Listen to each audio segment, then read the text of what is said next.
Okay, so just to start over again, if you did not turn your assignment in, most of you who didn't turn it in checked in with me and said, this is the issue I'm having, this is what's going on.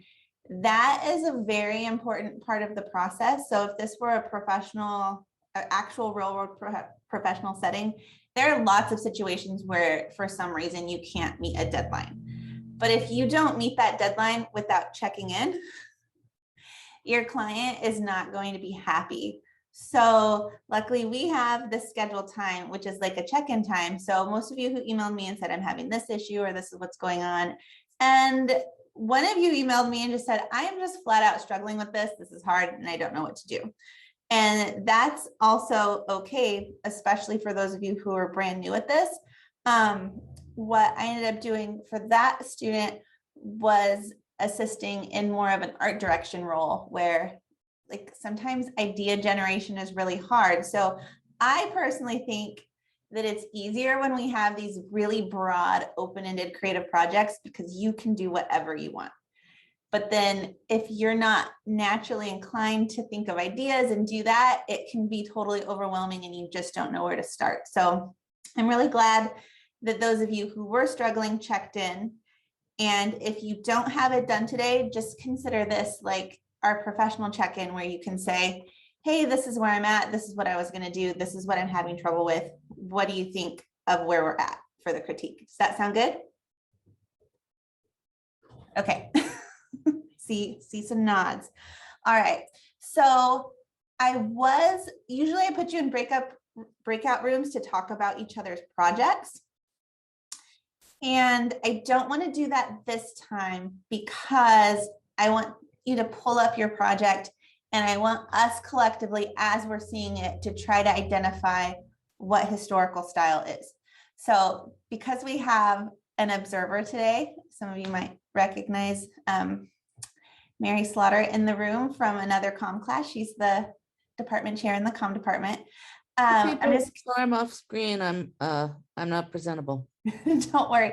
I'm just gonna do a quick summary of what the project is that we're going to be sharing so that you're not totally lost. But last week was history of graphic design. So we discussed all of these historical influences and what makes a historical style and discussed how to break that down and utilize it in our own design. So the assignment was to take one of the historical styles that was provided and then pick a modern day issue and design a modern poster in that style.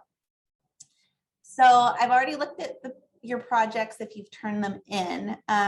Just because I like the way Zoom works better, when it's your turn, I want you to share on your own screen if you can. If you don't have it, if you're on like a phone or something where you can't share your screen, let me know and I can pull it up. But if you can share it on your own screen, we'll do that. So let's begin. When you pull up here's the last two that we're missing.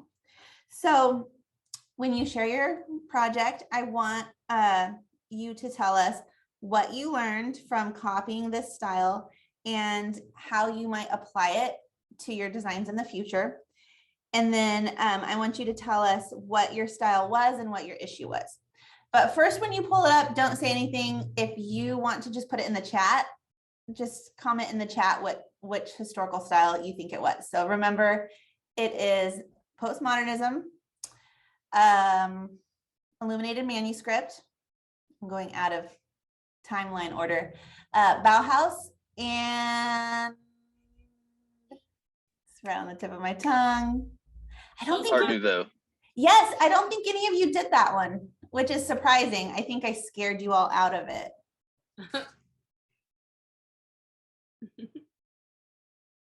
But you are also this is the most begin. Usually I have like a couple students in this class that have taken a lot of design classes already that are willing to tackle something a little more challenging, but you're all moving up together and beginning pretty new at this. So you were smart in your decision making. So do you want me to pick who goes in what order, or do you want to volunteer?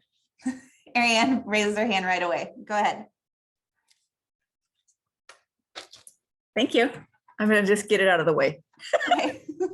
So pull it up, Don't say anything at Don't first. say anything. And Okay. comment in the chat if you think you know which historical style it is. Here we go.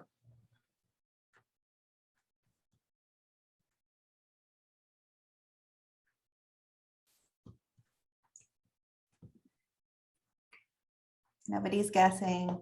You said, is it Bauhaus? Oh, yep. Paige just comment. I could not figure out how to spell that for the life of me. Oh, you know, I will retype them here. 'Cause remember last week I couldn't spell Art Nouveau. I had to look it up. Let me.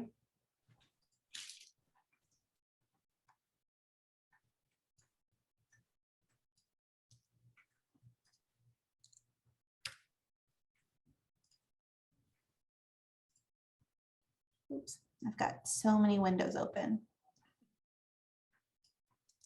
Copying these right out of the assignment. And I already gave you a clue. Well, I don't know, maybe somebody did do it. I just looked at them really quickly.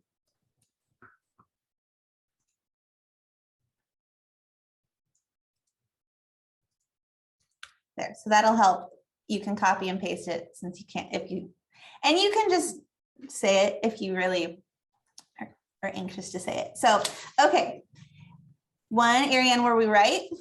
Yes. Okay. So tell us about your historical style and your issue, and then what you learned from copying this. So the hardest part for me was making the design of the four corners, which represents the north, the south, the east, and the west for Native Americans. It's one of the most spiritual aspects of Indigenous culture and history. So once I got that down, then I knew with the words I had already wanted to use. I did the what I was supposed to with the sensory catalogs of those fonts. I did that. I kept it basic with only the immediate colors, the primary colors. But for me, I love vibrant and a lot of things. So it was so hard to keep it clean and white and simple and not over add to it. So I did really struggle with that because I kept wanting to put some more in there. But I knew that wasn't, it was, I kept the geometric going, but I stopped there because I started getting a little frustrated with myself. Sorry, could you hear that motorcycle go by? Sometimes the cars, because I'm in a raised foundation building, are so loud. Okay, so first thing, I think that because of your skill set, this was a smart style to pick. But also you had mentioned you like a lot of things, and you probably could have taken a stab at postmodernism and like just put like everything in there. But some really smart decisions you made is this symbol. And I'm sorry, forgive me, I'm not familiar with this symbol, but is this exactly what it usually looks like and how it's represented? Okay, so you're already given something that comes with the Bauhaus colors and it's in a grid. So two super smart decisions already to use this style to convey this issue. A couple of things that I think you missed are a connection between everything. Mm-hmm. So you have to, and it's probably going to be the case for when we talk about a lot of your posters in the style, that grid element of that style is very important. And when you look at this, everything's just a little bit floating in space. Okay. So when I say connection, do you understand like what I mean? So like the words are supposed to like crisscross amongst each other? Everything just looks like it's kind of stuck on here rather than having an intentional purpose. Now, hierarchy, I say hierarchy like a million times every week, but what's your hierarchy here that you're trying to convey? Voice. Okay, so you made a smart decision. It's the biggest thing on the page. But the other words, so equality, identity, and ancestors, are those second to that? Yes. So well, their voice, when I'm talking about voice, was the hierarchy, as you're saying. Mhm. First people is a secondary because it's talking about indigenous people. And then the smaller 3 words are the background and the history of what the people mean and what it is that they're struggling with, their fights. So I think that to try and add some visual interest, you've got those words that are like the 3rd tier of importance on your poster, you know, because you have your symbol that catches your eye right away. And you said voice and first people are the most important. And then you chose to add the interest with the 3rd level of importance. The interest with the Like the visual interest, because you have it going like this, like identity is going up and down, quality is coming in. So I would advise you all to remember what the most important thing you're trying to communicate is. And that's where you want to add the visual interest. That's where you want to add something like you could have put voice going on the diagonal across the entire page. You could make that symbol much larger. So you just need to emphasize the things that are important more, and then not let those like secondary subtext be distracting, because that's where you're trying to add interest. Does that make sense? A little bit. You can see your we'll pull up some examples again of like the Bauhaus style, because a lot of you did choose that, and really analyze what breaks that down. But I think that you're just missing a connection between everything on your page. But again, I know your skill level, so I'm proud of you for getting where you are. I'm proud of you for picking something that you can actually do. I think that you just need to revisit the hierarchy of all of these elements and get something that's a little more cohesive. All right. Next volunteer. Lysander. So, okay. I submitted 2, and then I was struggling with the flu, so I only worked on it yesterday, and I'm just making excuses. But then I tried to work on it the second time, and I didn't like it.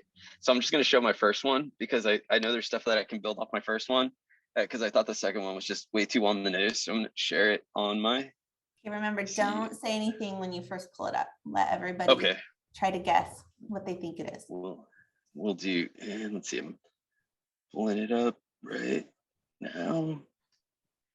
And almost there. Let's see, sharing content, share screen. And I'm doing this off my phone rather than my laptop. So, Oh, I can pull yours up. I know it's, oh, you got it. Oh yeah, no worries. And all right, perfect submission and rubric. And I'm gonna go to the first one because I did not. Nope, I don't like that one. I'm gonna go to the first one. So that's what I did. I was trying to do cubicles. Oh, sorry, I'm being quiet.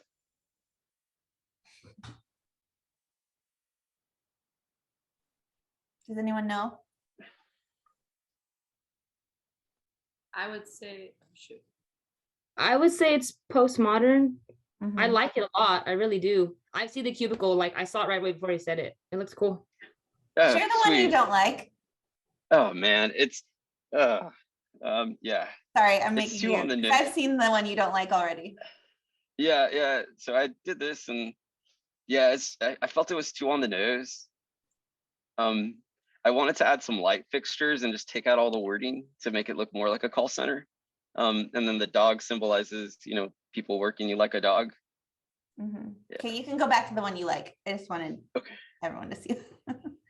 Do you think if you had seen the one he said he didn't like first, you would have guessed it faster? Yes. Just because of the words, yeah. Mm-hmm. It's because that those words in the cubicles, although seem distracting, that's what lends itself to the style. It's that like grunge effect, Okay.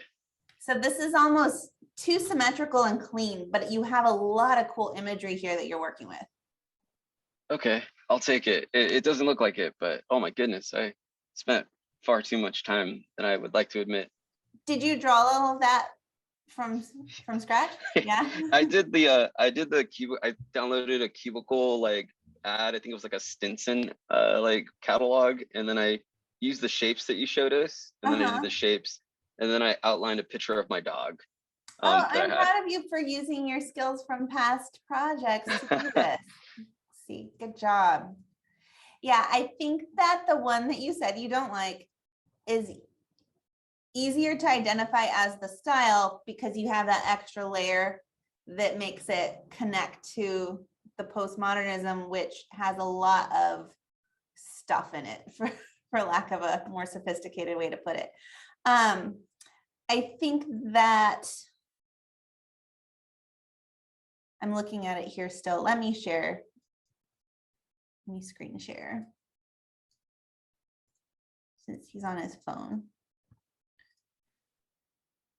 So, and I only have this one. I apologize for pulling up the one you don't like, but it's very symmetrical, which can work, but without those extra layers, I think that it doesn't identify with the style enough. It could almost be, you know, Bauhaus just drawn a little bit rough because it does have that symmetry. And those are the two that constantly every year, it's like, is it this or is it that? Because they're both modern technically, but, you know, I think there's a very distinctive difference, but when you're learning and you're just starting out, like the key to getting that difference can be really challenging.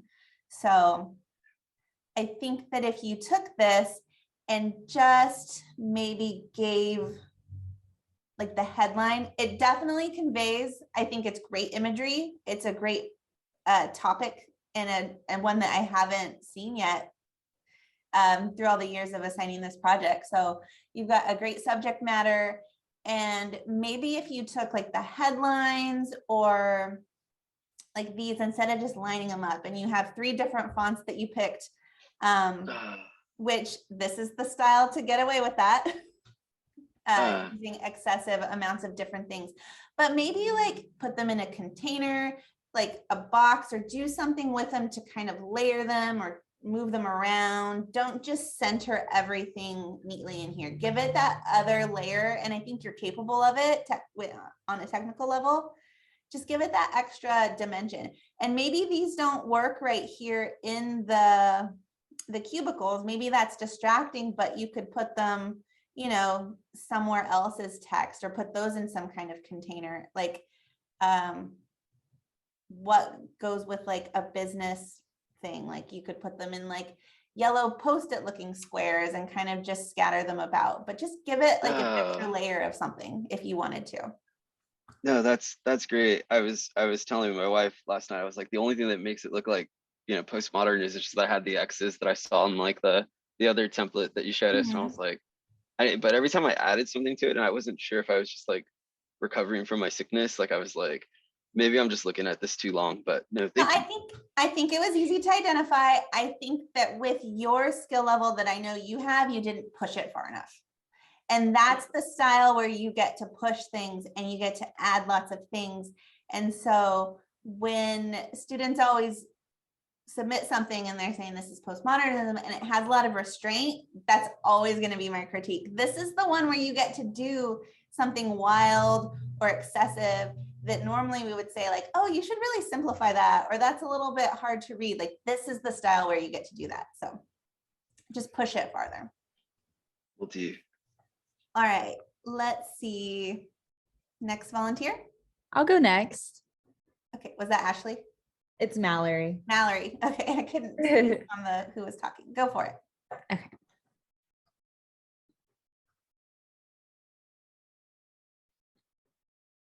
Okay, guesses? Postmodern. I agree. This was one that I scrolled through and looked at where right away I knew exactly what it was. So you did a great job on that. Okay, now you can go ahead and talk about it. Okay, so yeah, I did postmodernism. My topic was kind of like self-love and self-beauty, with society's impression of you, kind of just remembering like who you are and like you're beautiful and everything. So what Yeah, did you take? Oh, sorry, go ahead. Oh, you're good. What were you gonna say? What did you learn from copying this style that you're going to take away and apply to your future designs? Yeah, I actually really like this style. I love making collages and I love fashion. So it's kind of, I always make like mood boards and like style boards. So it's kind of like cool to like combine it all. So yeah, that's probably what I'll take away. I like it. It's fun. Does anyone have any comments? How did you get the like the other images to kind of like fit in with each other? Like was it like a vector? I kind of just cropped them and then resized them when I could. But yeah, I just used the crop mostly. Did you do it in Photoshop? No, I did it all on Illustrator. Oh, cool. Yeah. Yeah, so this assignment also, this was one of the few assignments where you can work in any program and it's designer's choice as long as it gets done. Most of the time there's a specific program. The caution sign. Yeah, that's cool. Yeah, there's a lot of hidden meaning in this one. Yeah. But as far as identifying the style, I think you really nailed it. You knew what to do and you were able to take your issue and apply that and come up with something that's really just a cool looking design. Cool. Thank you. Good job.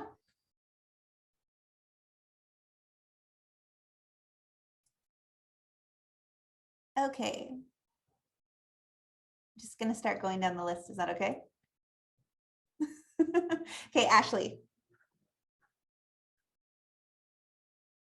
Hello. 2 seconds. Let me share this.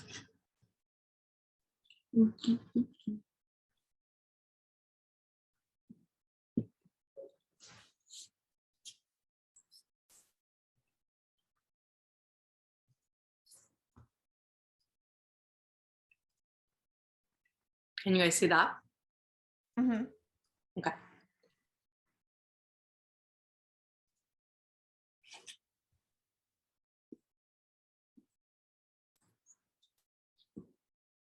Yep. Ding, ding, right away. Is that right? Oh, can you see the chat, Ashley? You probably can't because it's hard. No, to I just pulled it up. Yes, that's right. So I realized that like maybe this isn't necessarily enough of like a call to action, but I felt like with my skill set, I liked that design style because I liked its use of colors and like shapes and everything like that. So I just thought maybe that's quite a serious subject to put on such a like cutesy looking, you know, or artsy looking poster, but I still like how it looks. But like I said, the subject matter maybe not the right thing for that like style.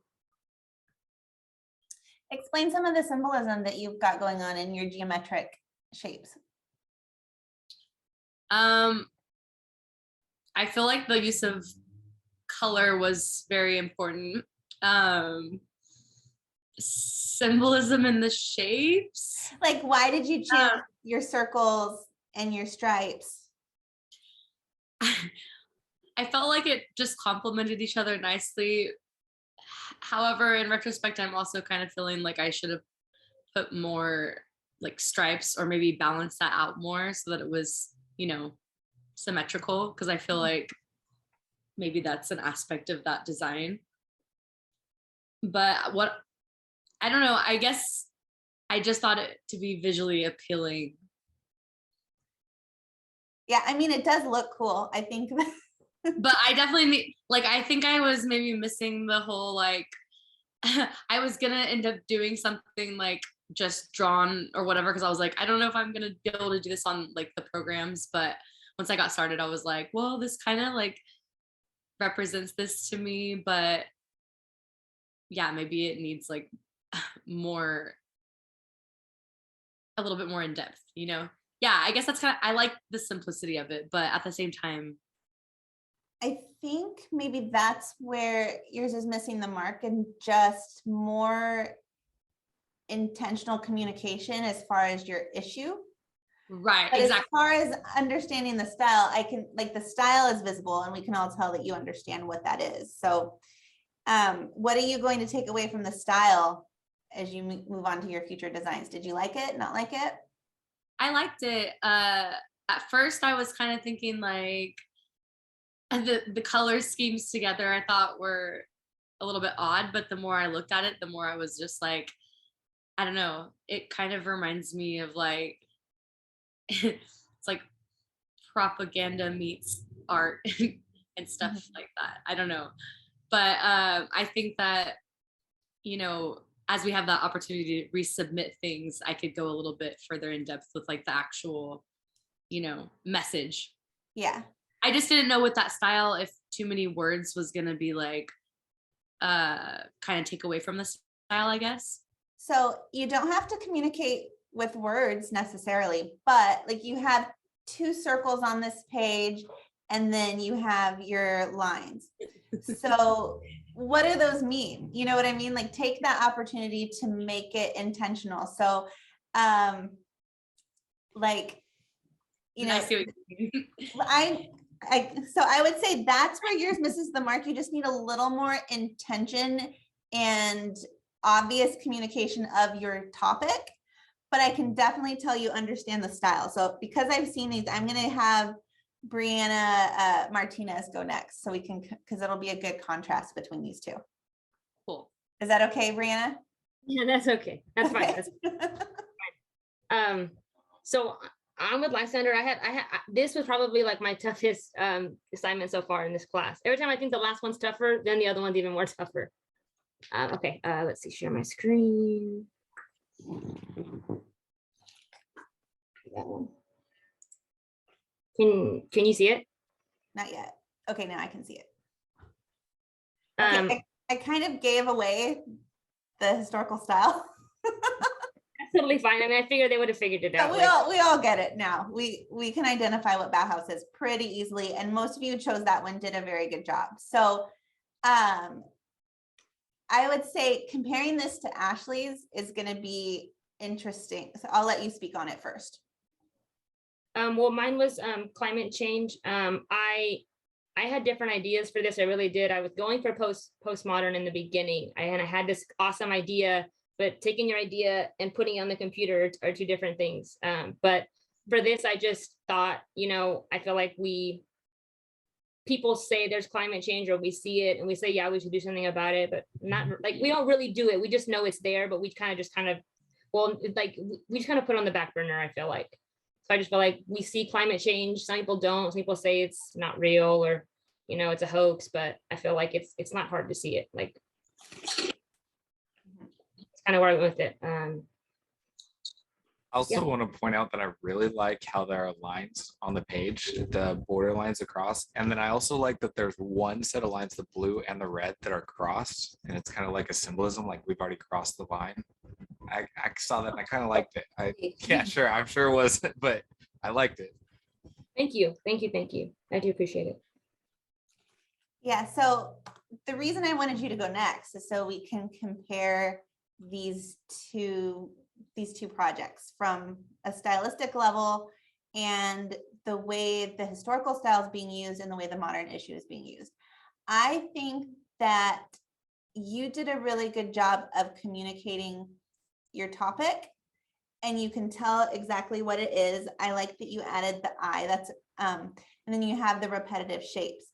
I can tell you had the postmodernism in your head still, because everything's kind of collaged and clustered together, where again, just like my first critique of Ariane, you need to kind of give it a grid and a little more structure with Bauhaus, but you were able to convey like your messaging here. So when it's climate change, it's Earth, it's a round circle, you could have used like solid circles only without actually having to use your image of the Earth to convey this. And when you emailed about it, I did it just like a blue planet and like a green planet, and then like just like circles. You felt like it wasn't enough. I felt like it was like the last project one of the projects I did. I was like, to me, this is just shapes on a page. Like, I don't feel like I'm conveying this message. So I was like, I love that you added the eye. So I was talking about this before class, I think, officially started, but I and I didn't identify you, but now I'm going to, I hope you don't mind. Brianna did come to me and say, I am just having the hardest time. So I gave her some art direction and kind of stepped into that role, because sometimes when you're stuck or you're just struggling with idea generation, you can't make anything if you can't even decide what to make. So I did provide her some guidance and said, well, this is your topic and this is what you want to do. So look at these examples and come up with something. And I love that you added the I element in there and that you had your headline. I think that it just needs a little more structure and maybe like some grids, but it's conveying the message that you want to see as well. So I think that when you compare it to Ashley's, and this is why I wanted you to go next, Ashley has that style dialed in, but it's not, besides the type, it's not saying anything. That sounded a little harsher than I meant that critique to come across, but you're smiling, so it's okay. But do you understand what I'm saying? So Ashley has the style dialed in, but it didn't have the content, the communication factor. I think that Brianna's nailed like being able to say what she wanted it to say. It's just that stylistic factor isn't as dialed in. So if you two could somehow share your brains and mesh these two things and do it together, I think you could come up with something really cool. But it's cool to see them one after the other, because I think each one is excelling at something different. And so that can kind of help you see where you need to go as a whole. Cool. Thank you. You're welcome. Thank you for the feedback. You're My welcome. heart is broken.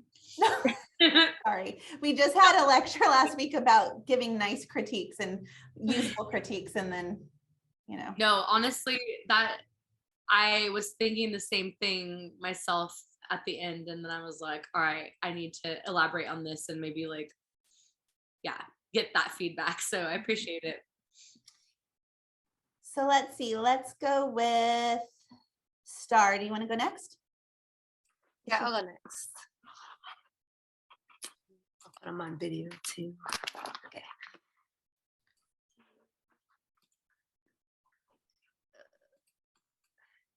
This is mine.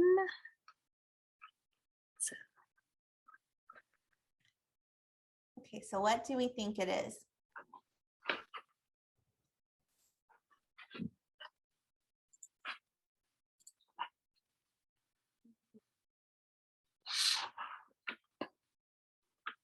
So Corey said Bauhaus. I would guess postmodern, because of it's the word not, that tilted T there for me. All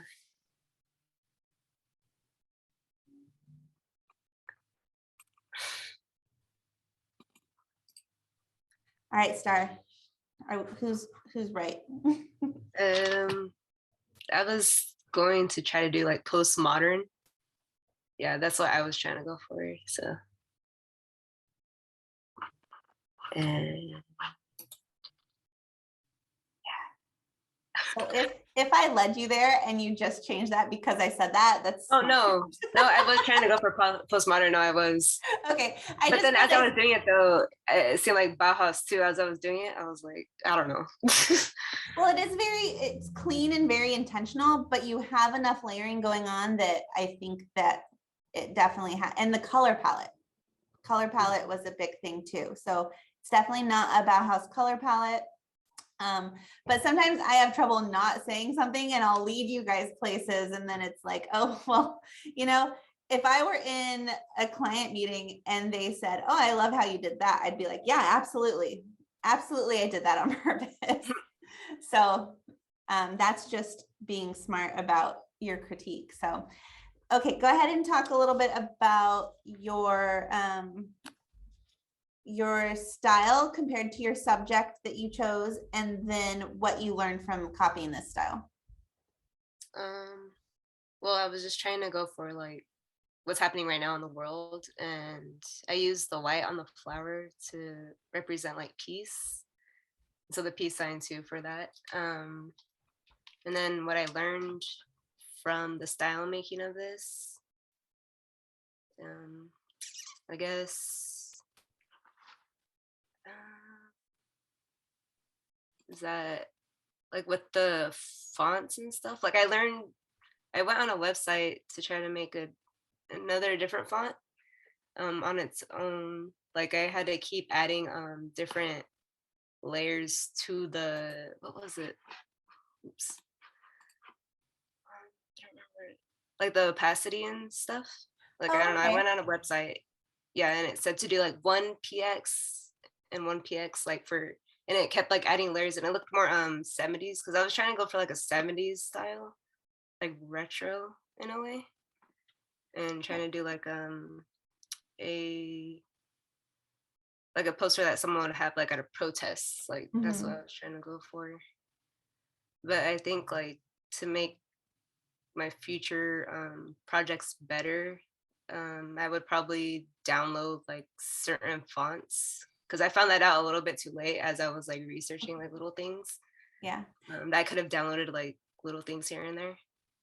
But I like the font choice that you used. You definitely chose something that's unique, that stands out. I like that you didn't make every letter the same. That's very, that lends itself really well to the style that you chose. You made a lot of really good design decisions. And, again, this is just one of those where it's like, well, it looks cool. So if you did something that looks cool, that's always an important part of design. So yeah, I like this one a lot. Again, this would be the same critique that I gave Lysander. You could probably push this historical style further. It's still pretty neat and clean given the style that you chose, but I see where you pulled elements from it in. And so that's important. So I have one small question too. Yeah. Because if you zoom in right here, like you can I still can see see the that. line. Uh-huh. Yeah, You I don't was want it to struggling. be there? Yeah, I was struggling. I don't know why it was doing that. Like, Go get your selection arrow, the top arrow, and click on that line for me. okay. You probably have the layer locked if it's not. Yeah, that's also gonna go to right now. This, okay. This line. Mm-hmm. So all let's the see. lines. It's on. Oh, if you made those letters with opacity changes, it's transparent. So that's why you're seeing it behind there. Is the T on top of that line? Yes, And that's then, what I like, was the layer thinking four? too. Yeah, that's what I was so there's a couple things you could do. One thing that I would probably do is just take my pen tool at this point, is just add a layer in between 3 and 4 and take my pen tool and get white and just click on all of the points along the T and just give it like a backing, Yes. Okay. That would be the easiest thing to do at this point. There's a lot of different things you could do to fix it, but if that bothers you, yeah, just add a layer in between those two layers and put and mask that I off. could even do that lighter brown that's next to it, so it'd be the Yeah. same shade. Just anything that covers up Gotcha, the gotcha, opacity. okay. If that's how you made those letters. So Okay. Thank you. you're welcome. Okay, anybody want to go next? No. Sorry. I'll go next. I submitted 2 of them though. You So which indecisive one would you like to do? designers. Yeah. Are they different designs or are they different style, like just different sizes? Because you emailed me about your document size, right? Yes. They're the same historical style, but they're a little bit different. I ended up using different stuff. Okay, just share your favorite one. Oh, that is different than what you turned in. Yeah.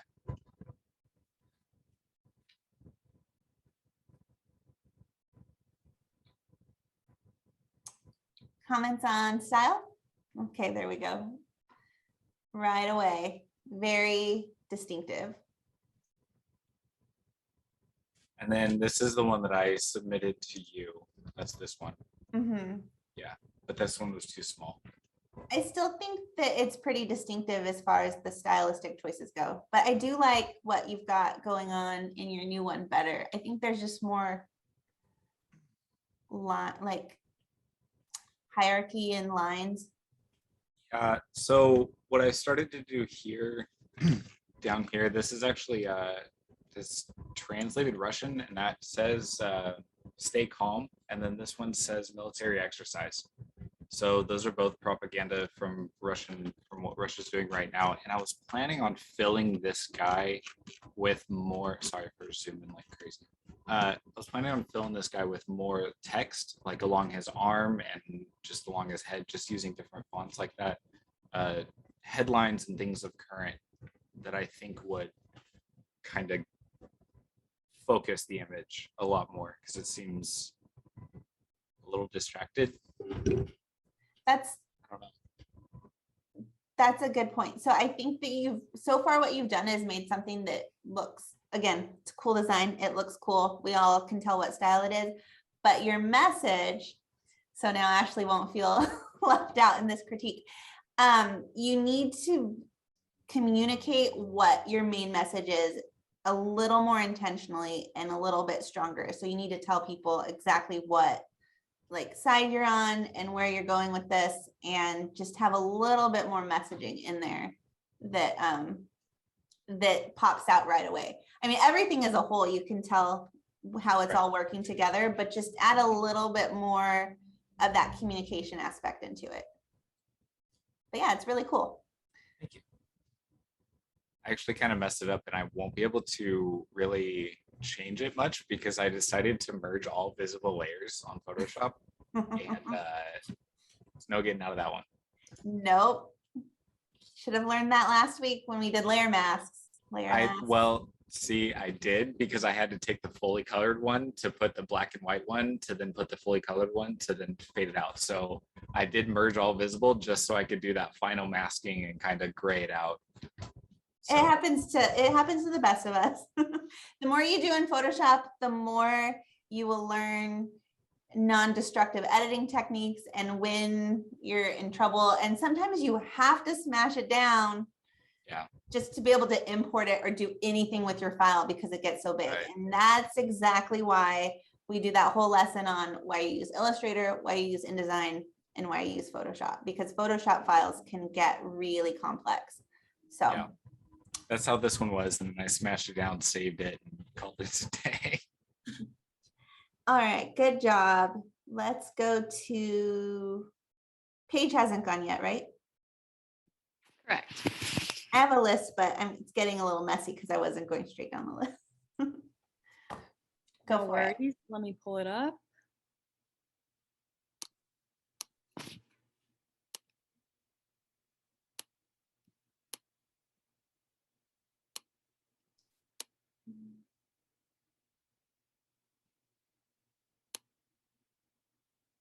Alrighty, there it is.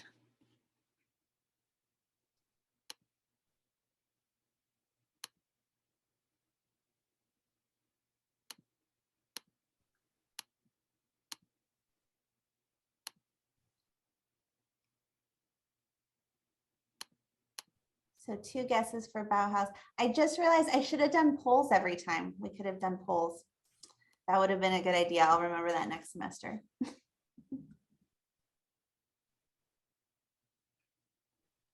All right, Paige, everyone's saying Bauhaus, is that right? That is correct. What made everybody think that? Anybody want to share how they knew?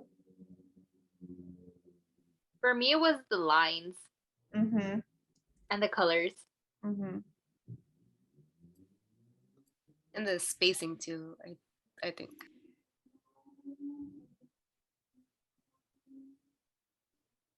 Okay, we'll let Paige go ahead and talk about her project.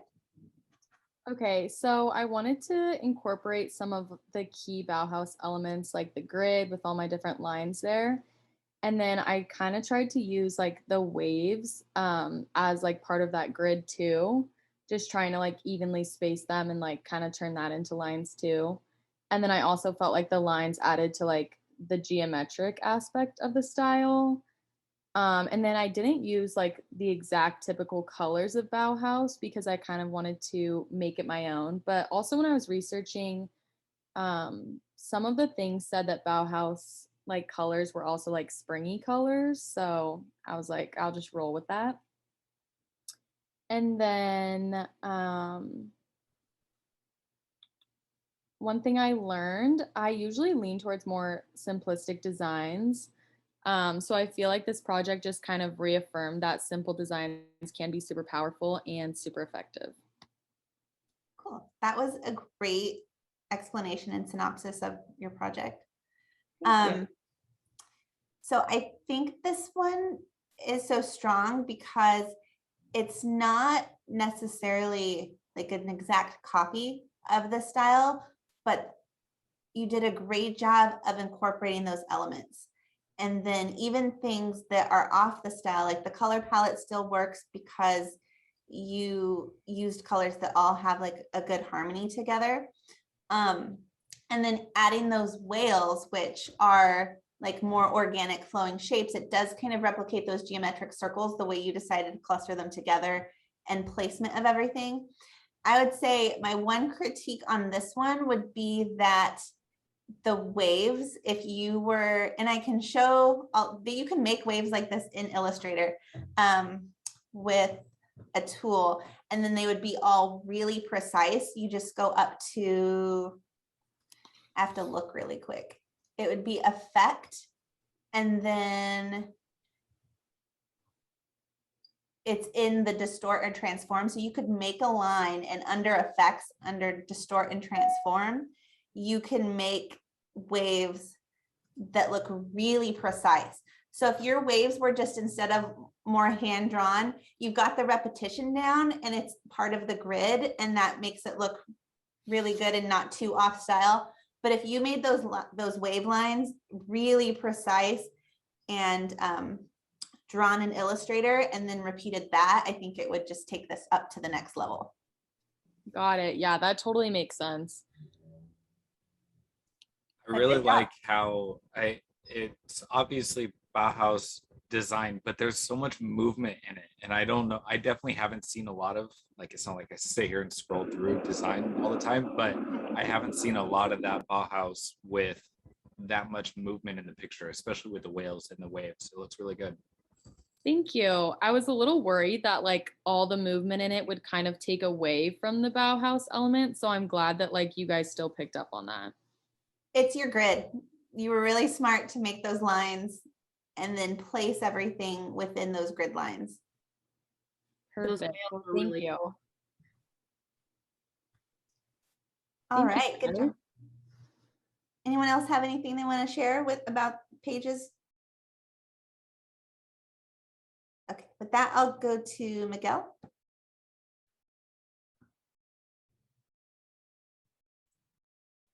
All right, 1 second. Let me pull it up.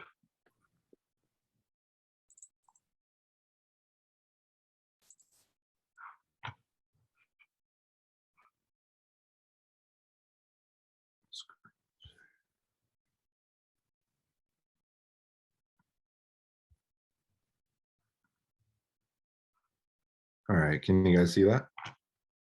Yes. Okay, cool.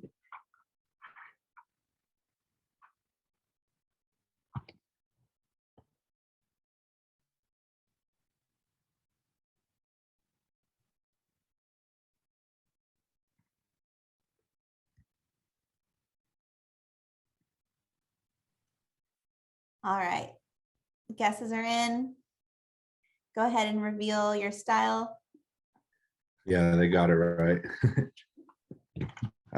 Yeah, I was definitely just focusing on the style a lot.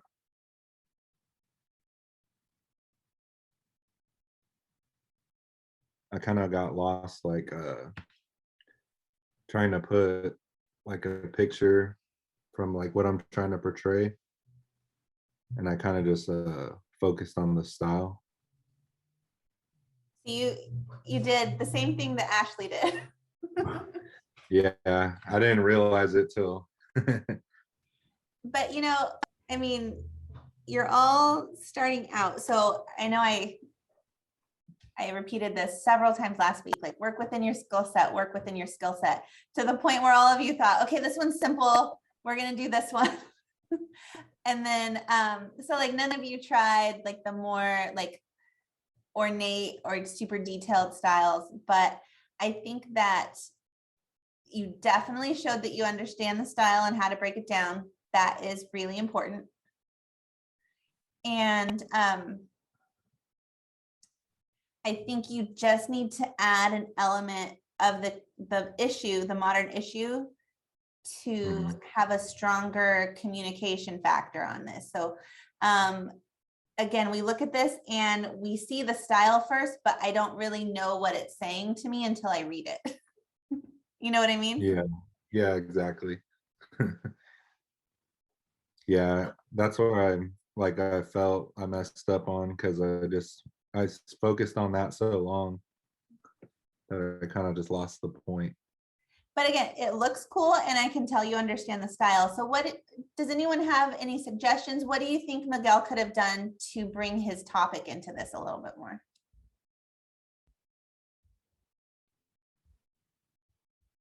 Maybe just switching the colors to a little more earthy colors. That's a good suggestion. You really went hard on the traditional Bauhaus color palette. But remember I said last week, like, you don't have to pick all of the things as long as there's one thing. And Paige was a good example of that. She went hard with the grid and the lines and incorporated her messaging so that we could understand that. Yeah. I think maybe like substituting maybe that bottom right one, it kind of looks like a Pokeball, but that red and white, that one, if that one were changed with like a recycling symbol, I think initially popping it would have kind of drawn my attention. And then maybe with a few more things, I don't know, like are you able to do like an in the Bauhaus design, are you able to do like a natural picture? Like, could we do an ocean scene instead of that blue square? Yeah, I think you could. You'd have to look at some styles. You can do anything if it's done well.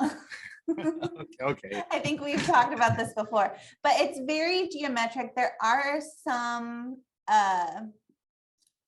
like imagery in there, but it's usually very stylized. So think about that. Like you'll look at some posters and they will have like eyes and faces and things like that. And even some photography, but again, it's used in a stylistic way, which means that it still has like elements of that style. So you wouldn't just want to plop in a photo without maybe thinking how you can make this photo connect. So maybe your photo is like a black and white image of Earth and you have like you use that grayscale or something. And I think it's so interesting that like that climate change was a topic and then paired with Bauhaus, where it's like Earth is a circle, you guys. Like that's a good geometric shape. You could build off of that and you could show like a blue or green Earth like shifting into like a red square or, you know, things like that. But if you were to use photography and imagery, just make sure you look at other examples and see how it's used. So you can see like just on a quick Google search from me, for me, I see examples of photography being used, but again, it's stylized and it's done in a certain way so that it still fits with that style.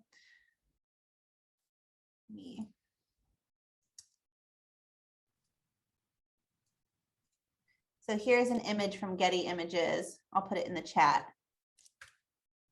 And that's a photography image. And then they layered those geometric shapes on top of it. But again, it's black and white, it's stylized. So just think about that when you're in a certain style. You can use other elements. Don't get so fixated on certain things that you forget like the meaning and the intention. But again, this looks cool. And I know you understand the style, so that's really important. Thank you. You're welcome. All right, let's go to, now, Melissa, I know you said you didn't have yours done. Do you just want to check in where you're at? Yeah, sure. If it's fine, I could show you guys what I have right now and I can explain a little bit. Maybe Yeah, that'll go ahead. help. Maybe someone will give you a good idea. Okay, let me share.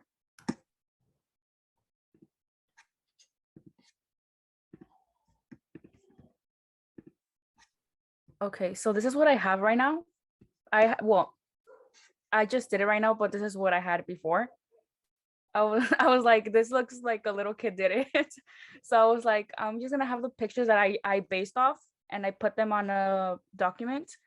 But what I'm gonna do is like all this white space that is around it, I'm gonna surround it with words. I still don't know what words I'm gonna add on it, but that's what basically I'm gonna do and kind of cover the images so it will look like they're like if paint kind of spilled on them and they're like around the picture, if it makes sense.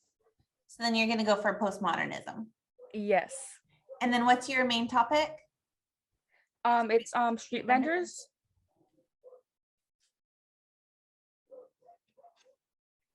Yeah, so I base it off of street vendors because you know how they have been very attacked lately. So maybe adding like kind of like words. I was thinking maybe half of it words that people like kind of like hate that people do towards them, and maybe on the bottom positive things like they can do for us. Oh, okay. Let me look at whose assignment was that. Oh, I saw one. Oh, there it is. Daniela, you're going to go next. And I think this will help give you some ideas, Melissa. Okay, let me stop sharing.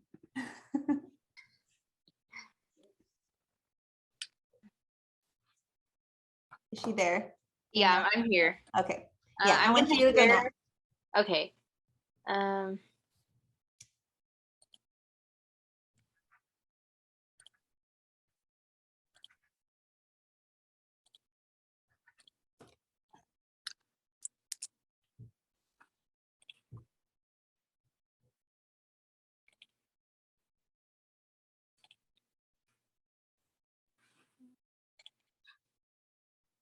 Okay, I think I'm sharing the correct screen.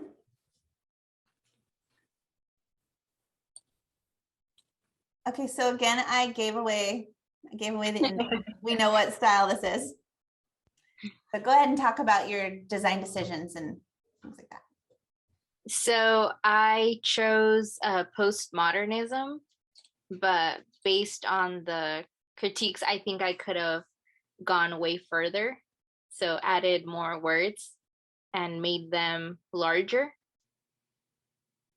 But I think one of the struggles I had was trying to mask the image, because I used an image of myself and then I uploaded it, and then on Photoshop I did the quick selection, and then I selected and masked it, and then I did that for the silhouette as well as the cap, and then I brought those into Illustrator, and that's where I put everything together. I really like this. I think this is one of the most effective ones, and it has a really strong statement. Yeah, it's really powerful. I tried to even divide half of it. So like the more brown tan side is kind of like the face. So what people see versus more pink. One of my favorite colors is pink. So pink is more internal, kind of like hiding. And then I use blue in the middle towards the top. That symbolizes the education part. And then the bottom is kind of like a mixture of colors because the mind is like wandering all the time. Yeah, I think that those layers coming together in the middle really adds to the style. I like the decision to get rid of the face. I think that makes it feel open, like you can put yourself in it. Yeah, overall, I just really like this design. I like the way you use symmetry to give it two juxtaposition, like the two issues, but then it fits together as a whole. It's really cohesive.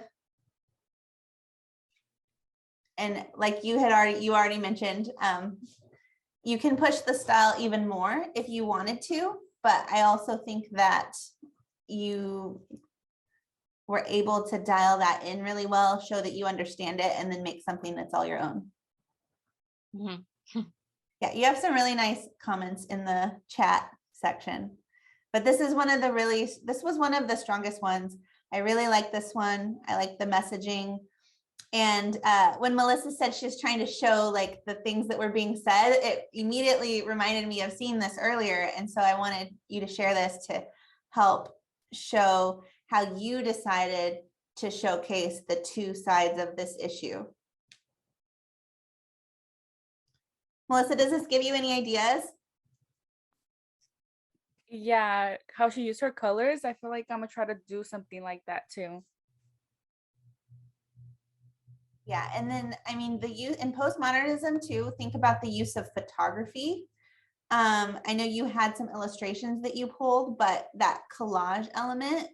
So you can probably, do some Google searches for street vendor pictures if you wanted to do the same thing in a photographic way to kind of show that stylistic choice.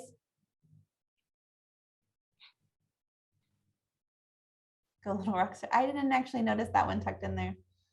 I know, that was kind of like, I thought it would be funny. Yeah, this is a really strong design. I really like it. You did a great job. Thank you. So let's Jennifer, see. I'm ducking out. Okay, I was just saying we need to kind of speed this up. I know we're taking a while. Thank you, Mary. May I just say to the students, I am so impressed by such skillful and thought-provoking work. I really enjoyed looking at your work and listening to the critique. So thanks very much. Have a good evening, everybody. Thank you. Thank you, ma'am. Bye. Thank you.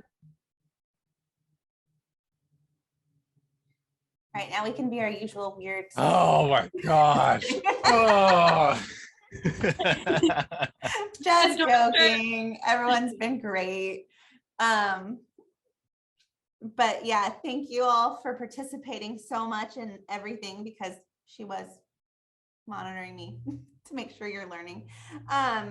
So yeah, I was just about to say before she said she's going to duck out that we're going to try to go a little bit faster to speed things up, because I know we're talking a lot about some of them. I think I have Brianna, Jacob, and Mallory left. Is that it?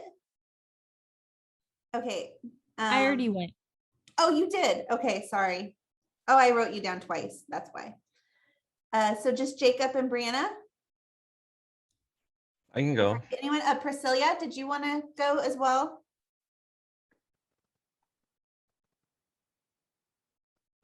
I know she was having connection issues. Okay, Jacob, you want to go? I'll go.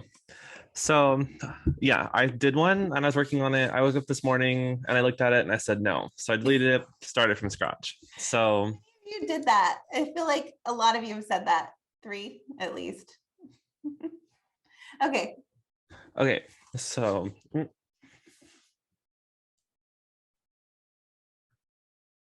So guesses.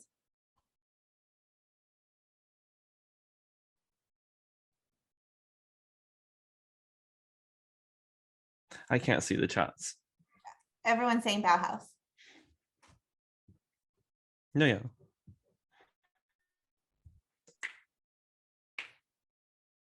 Okay, it was Bauhaus. Ta-da, surprise. So at first what my thought was is I really wanted to do like the Art Nouveau style, and I was gonna do like a Marsha P. Johnson and do something really pretty. Then I got to fresco and trying to draw my iPad and I realized, no, I'm not gonna be pro in 24 hours trying to do this. So no, never mind.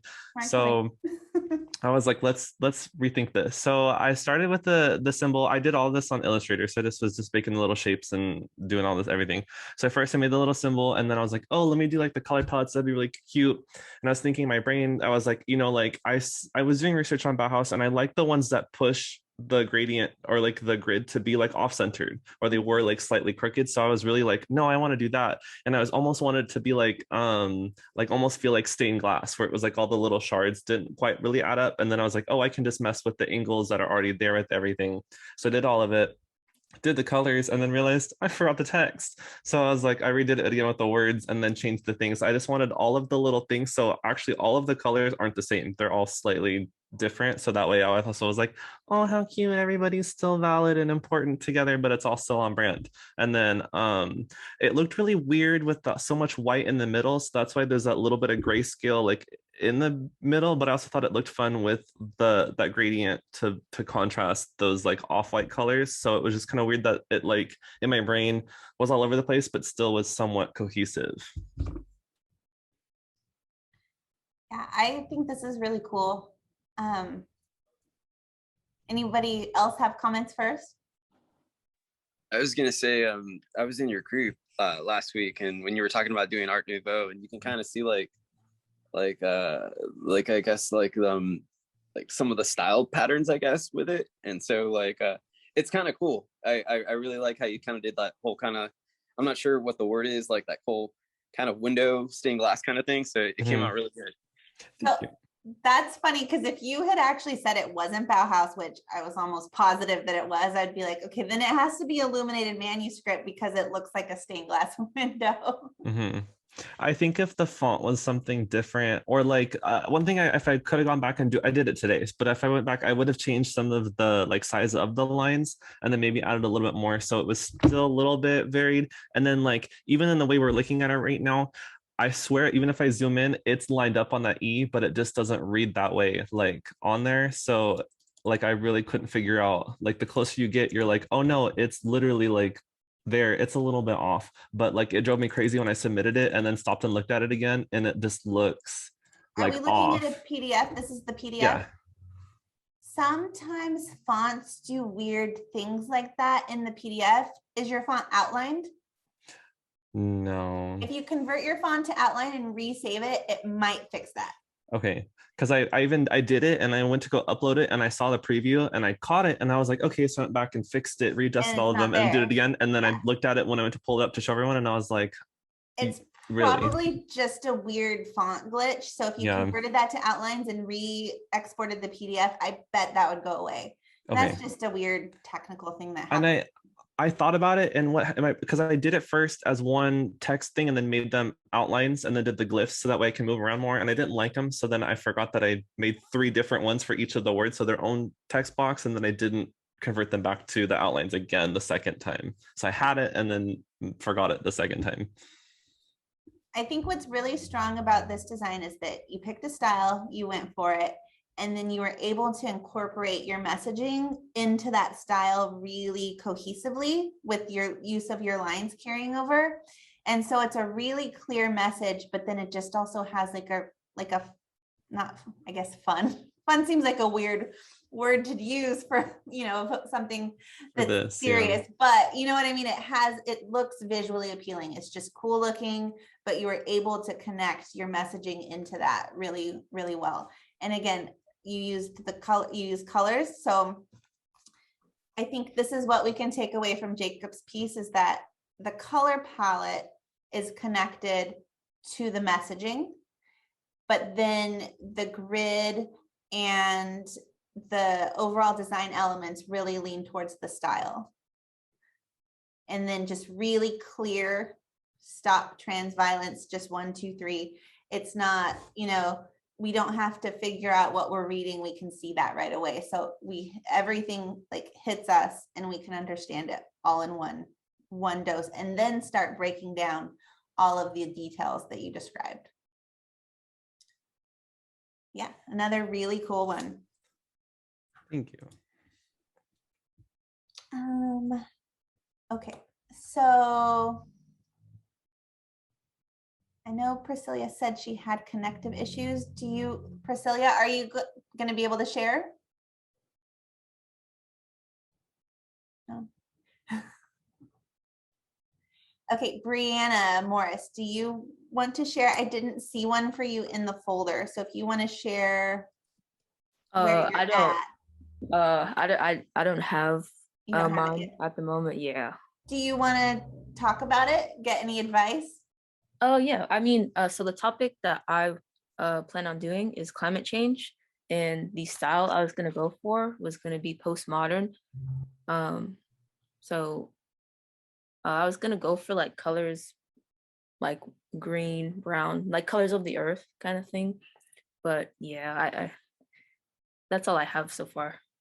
Okay, I think we got a lot of critique on postmodern design and a lot of critique on conveying the message of climate change. So you should have some good stuff to work with going forward. So cool. That ends our critique. We're gonna move in. Good job, everybody.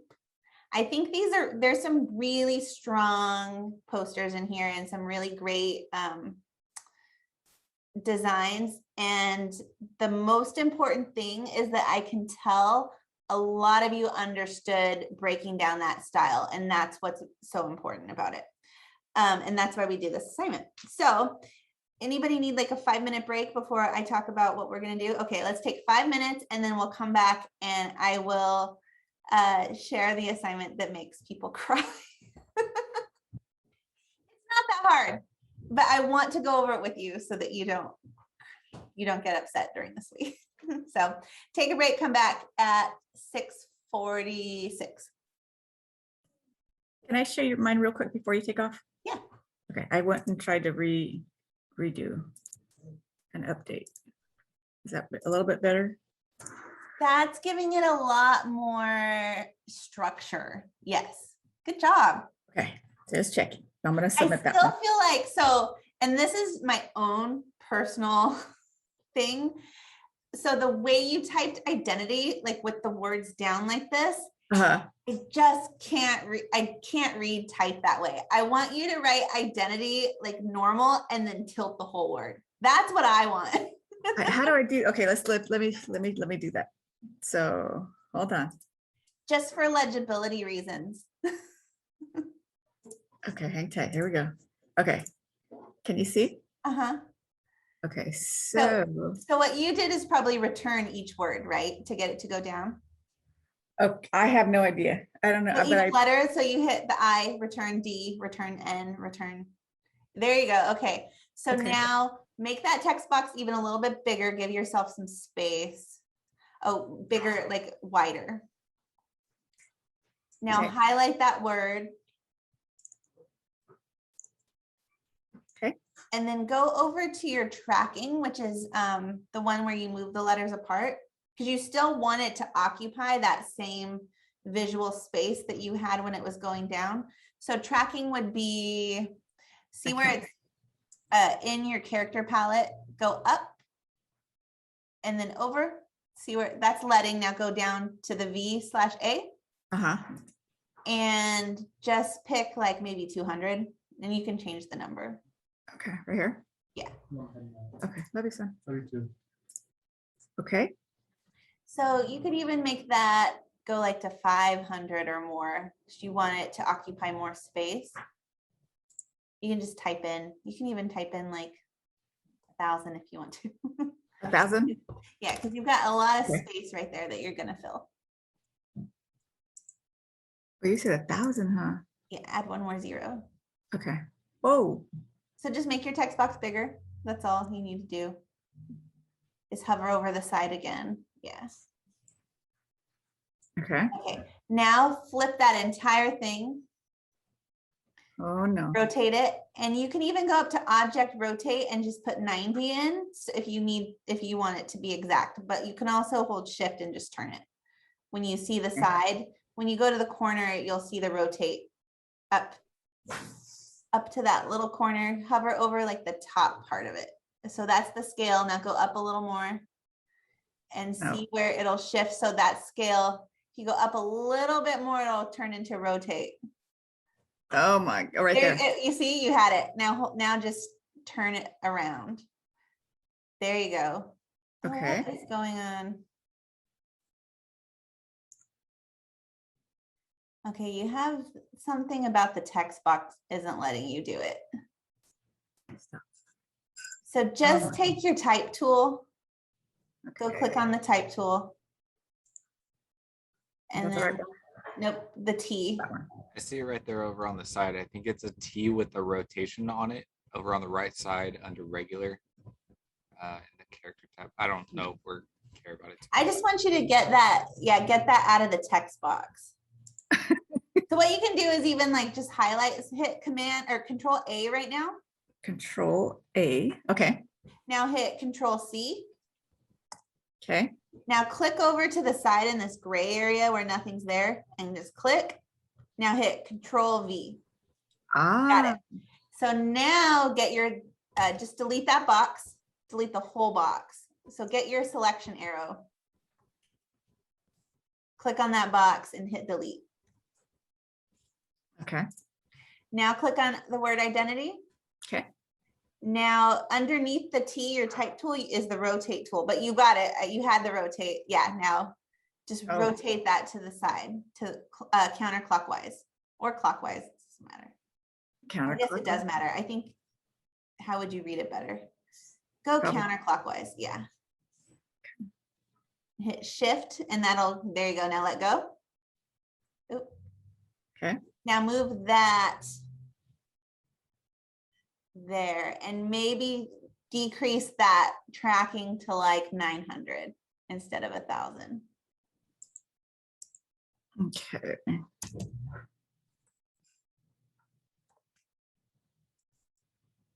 That work? Yeah, and just make sure you like where it's in that space. So you could play with that tracking and see how you like it to fit. You might want to move it away from the V's so it doesn't look like it's part of that word. So, oh, see, I like it there too. Okay. Just experiment with it. But that's just one of my things is that like you wanted it to occupy that space and be on a different like plane and occupy a different part of the grid. But the way you wrote it, I just like our eyes don't work that way. So it's just like always really irritating for me. I just want things to be written the way they are, but then think of it as a shape. So if you want that same shape to occupy that space, just tilt the whole word around. And then I like it like that, just like that. Yeah, but I think you did a great job of taking those notes and turning it in. I wish Mary was here to see this. So she could be like, wow, she gave really great, a great critique. And I don't know if you're on campus right now, but there's a lot that's going on with Native Americans and not being identified right now. So this is my biggest push right now for acknowledgement. And that's why this was so important to me. Because now I'll use this in other stuff. Yeah, you can definitely use this. I think that making this, you know, a really strong piece for you so that you can actually take it out of this class and use it. I haven't been on campus since everything shut down. I was supposed to go back this semester, but they changed things up on us because of Omicron.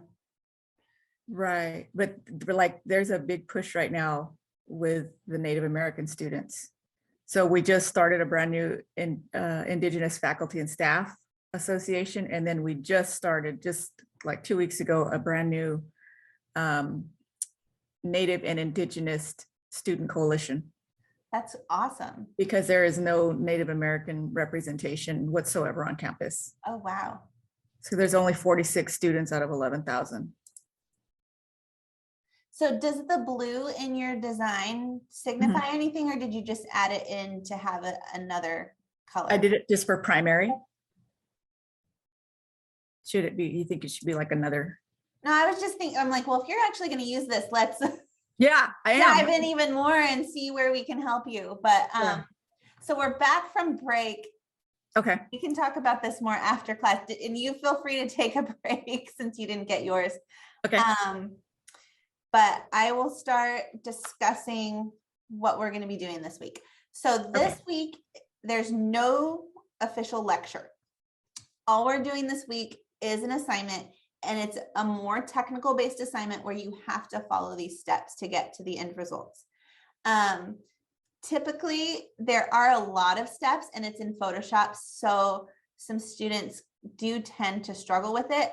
But the point of this week, if anyone's looked at the module, which I will pull up.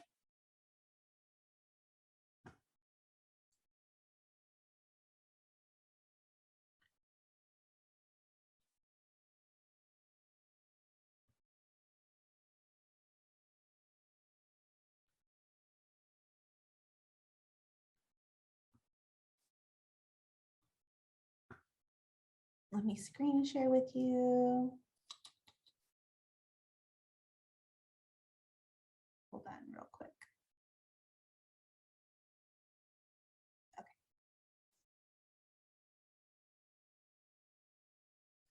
So this week I call it simplification. And the whole point of this week is to lead into logo design next week. So next week we actually start getting into like the real design stuff. Like when people ask me, well, what do you do? What does a graphic designer do? I always be like, oh, logos and stuff. So logos are what people think of when they think of doing design a lot of the time. So next week we're going to dive into logo design. But I want you to start by just gaining an understanding of how photography and imagery can be simplified. And that's what this assignment does. So this week we'll be learning to simplify images as a foundation for logo design by completing Project 5. There is no lecture content this week. In order to begin Project 5, you will start with source photos. You will pull images from the internet or use your own. If you pull images from the internet, make sure they are high enough resolution. It should be at least 800 by 600 pixels, but the larger the better. And what kind of images should you look for? Select photos with primary subject or a focal point: objects, animals, people, things. You will need 3 of varying subject matter. This means you cannot pick 3 animals or like 3 plants. Pick 3 things that are relatively different from each other. And you will be doing Project 5, which I will show you how to do. So simplification.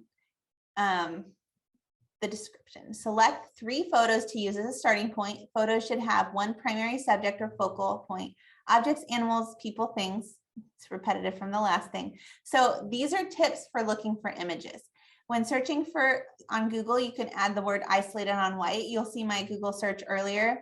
That will really help you. So if you think like, oh, I want to do a dog, just add isolated on white to that search so that you can get something that's already pretty simple for you. If you're good at Photoshop and you know how to isolate images, then that gives you a little more wiggle room and you can pick anything, but usually things with busy backgrounds do not work well. So you want to choose something with a strong focal point, choose images with contrast. So you all remember what contrast means. Things like a panda bear versus like a brown bear in a forest, things that have a lot of contrast and identifying recognizable imagery. Easily identifiable objects. Overly complex photos do not typically work well. I have this waterfall with an X through it. Almost every semester, for some reason, someone chooses a waterfall. It will not work well. It doesn't typically work well, but you are welcome to challenge it and try it. But I'm telling you, things that are super busy like this don't work well. Think of things that look more like this when you're looking for images. Did anybody, because I mentioned this briefly last week, does anybody have an image available to walk through and do this and follow along? I'm not sure where the project is heading, but I have some pictures I can find. Yeah, so if you have a picture available to you, or if you want to take a few minutes right now and Google search, what we're going to be creating like this are some very fun, I call them Andy Warhol style images. And they're it's pop art. We're making pop art out of these images. So you do want to pick things that you like. I've seen some really cool things. Animals always work pretty well. Things like parrots and birds that have like lots of contrast. Simple everyday objects work really well. Think of like dice, sneakers, things like that. And faces can also work well too. It just depends on finding the right photo and finding something, again, that's easily identifiable and recognizable. I always use this Boston Terrier for my example photo because, again, very distinctive markings and a lot of contrast. So if you want to take a few minutes and find a photo, we can follow along together. I have a video here for you where I walk you through the steps, and I even give you 2 options to do this. I personally think the threshold option is the easier option. And oops, sorry.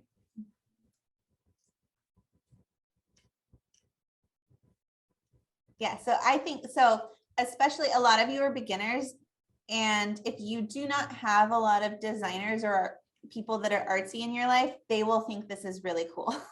So it's a really fun technique to learn how to do.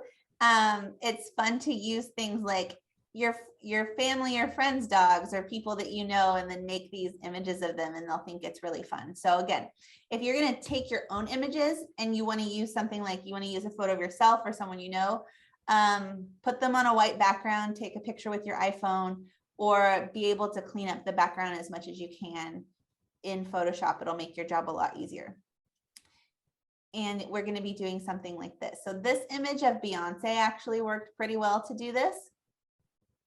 So you can pick celebrities and faces. Again, I like to use this dog for my example every time. And then objects work really well too. So think of things that are just easily recognizable that have a lot of contrast. Shoes, like food, sometimes food can go either way. If you pick something like an apple or like fruit, that'll work really well. Something like a flower can work really well. Let me open up that. Professor, I have a question. If we can we use a Tommy gun like for this little example, or are we planning on using something else? You can use whatever you want to use. You get to pick your 3 objects. So as long as and I'll show you right now, if you're trying to decide what to pick, I'm going to get rid of this is a photo I took off the internet. So I'm going to get rid of the watermark so it doesn't distract us. And I'll just show you really quickly. See this waterfall? So one of the techniques is to use, okay, sorry, let me back up. You have a video where I go through this step by step. I think that you might also need, because I realized this last week when you were using Photoshop, or the week before, I haven't really provided you with a Photoshop overall walkthrough. So I will make that for you next week. This assignment should move rather quickly. So this should not be something like a lot of you spent probably hours on your posters from last week. This is a project, again, where you get to be a little more creative and have fun with it, but it should not be hours and hours of your time. Once you understand how to do the technique, it's just repeating those steps. And so it shouldn't take up a large amount of time. And if it is, and you don't understand it, then we can try to like help you, and I'll provide you with more context to this. So if this is one of Okay, now we're back. Is she here? Wait, now I can't. Professor, you muted. There you go. Wow, I've never had the internet cut out before. We just got faster internet too, and then this happens. Thanks for all. I would have jumped out of class so fast if I were a student. Okay.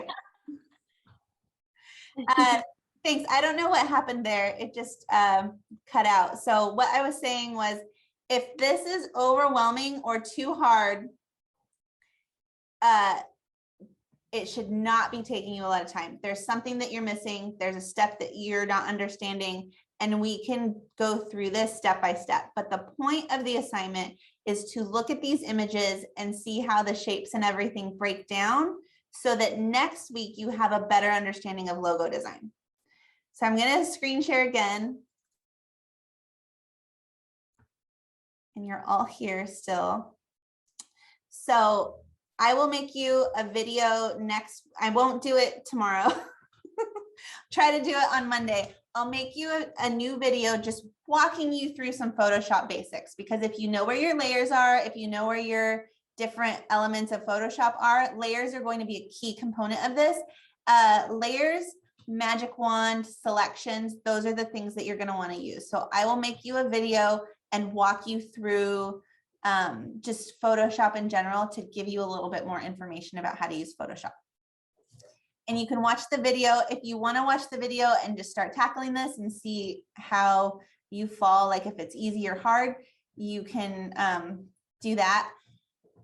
But again, if you're spending hours and hours on this and you're completely overwhelmed, then you're missing a step, and you need to email me or contact me and we can reassess next week. But the whole point of this assignment, if I jump back over here, is to learn how your photos, how your pictures that you're choosing break down and simplify. And then I want you to do some concept sketches. So this has two parts. I want you to make your cool pop art. This is just your fun assignment. Pick things that you really like. If you want to use people that you know, make it cool, make it fun, make your pop art image. And then pick one of these, the one that's your favorite that came out the best. And I'm going to have you do some concept sketches and start simplifying this visually by actually sketching out, like taking the elements from this image that were simplified. Like when I apply this technique to this dog, you'll start to see that it's the ears and the nose area of the Boston Terrier that really pop out. So those are the things that are the key identifying elements of this dog. And that's what I was playing around with my sketches, and tried to see what are different ways that I can sketch this dog now in really simple, quick ways. Like, do I want to do the whole dog? Do I want to do just the eyes and the nose? These are the key elements from the simplification, and take that and help you do your concept sketches. And then next week, we're actually going to take these sketches and do logo design based on these elements. So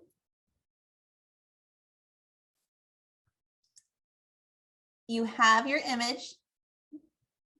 Again, the more contrast, the higher the resolution, the cleaner the image, the easier this will be. And you're going to be making lots of layers. I'm going to go over the threshold technique. That's the one that I like, that I think works the best. Now, when you first open up an image in Photoshop, it will have this lock on it. First thing you want to do is unlock that by double clicking it. And you can name it if you want, or you can just hit OK and make it layer 0. So now it's unlocked, and I can either right click, oops, I need to be clicked here, not here. Right click and duplicate layer. Or I can drag this down to this plus sign and it'll also duplicate the layer. So you can do that in two ways. And then you can turn them off. I like to keep one as the original image so I can look back and see it. And then I'm going to work on the second copy. And I'm going to go up to Image, Adjustments, Threshold.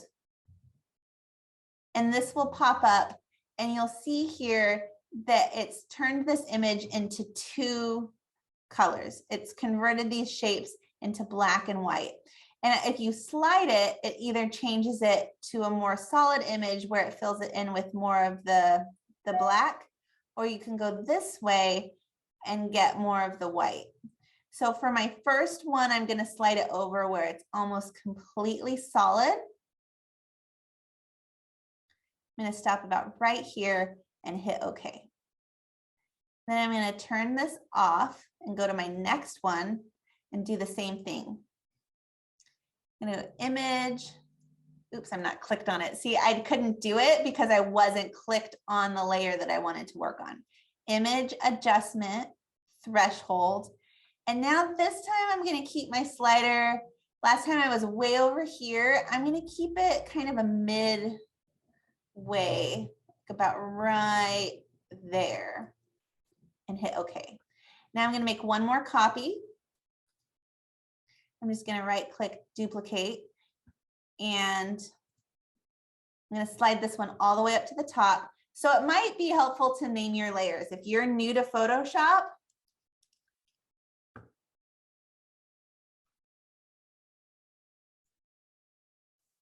you might want to keep track. And you don't need more than 3. You're only going to make 3 different color variations. So just like I have over here with Beyonce, there's 3 colors in each of these. So I've got a background color, a mid color, and like a highlight color. So I've got my 3 layers here, and I've got the original. So now I'm going to turn on the next one. I'm going to image adjustment threshold again. And this time I'm going to go way over this way and try to just get some detail. And I'm going to stop about right here, because if you see, I can get 2 of the eyeballs. And if I go too far this way, we start losing that other eyeball. So I think right here is probably a good point. So now I'm going to go back to, and I actually just realize because this image has so much negative space, I did one layer too many. I really only need 2 because the background will probably be a color. So if I click on this image now, the one I have labeled 1, and I go over here to my selection tools and I hit the magic wand, I'm going to grab all of this black space. And then just to make sure I have everything on this layer that's black, I'm going to go to select and go to similar. And now see how it picked up this little piece too? So let me do that again. If I hit Command or Control D, that'll deselect. So with my wand, I just click on the middle part of this dog and it's got the bulk of the image. But see, these little pieces right here didn't pick up. So if I go to select similar, it's going to get all of that now. And then all I do is I pick a color. And you can go to Edit, Fill, Foreground Color, and it'll fill the whole thing in. You can also get your paint can and click it too. But if you just go to Edit, Fill, you'll make sure you've got all of that in there. Then I'm going to turn on my next layer. And for this one, I'm going to actually select and see, I'm not on the right layer. This will happen to you all the time if you're wondering why you can't pick up what you need to pick up. Make sure you know what layer you're working on. That's very important. So I need to click up to layer 2 because I just accidentally selected layer 1 below that.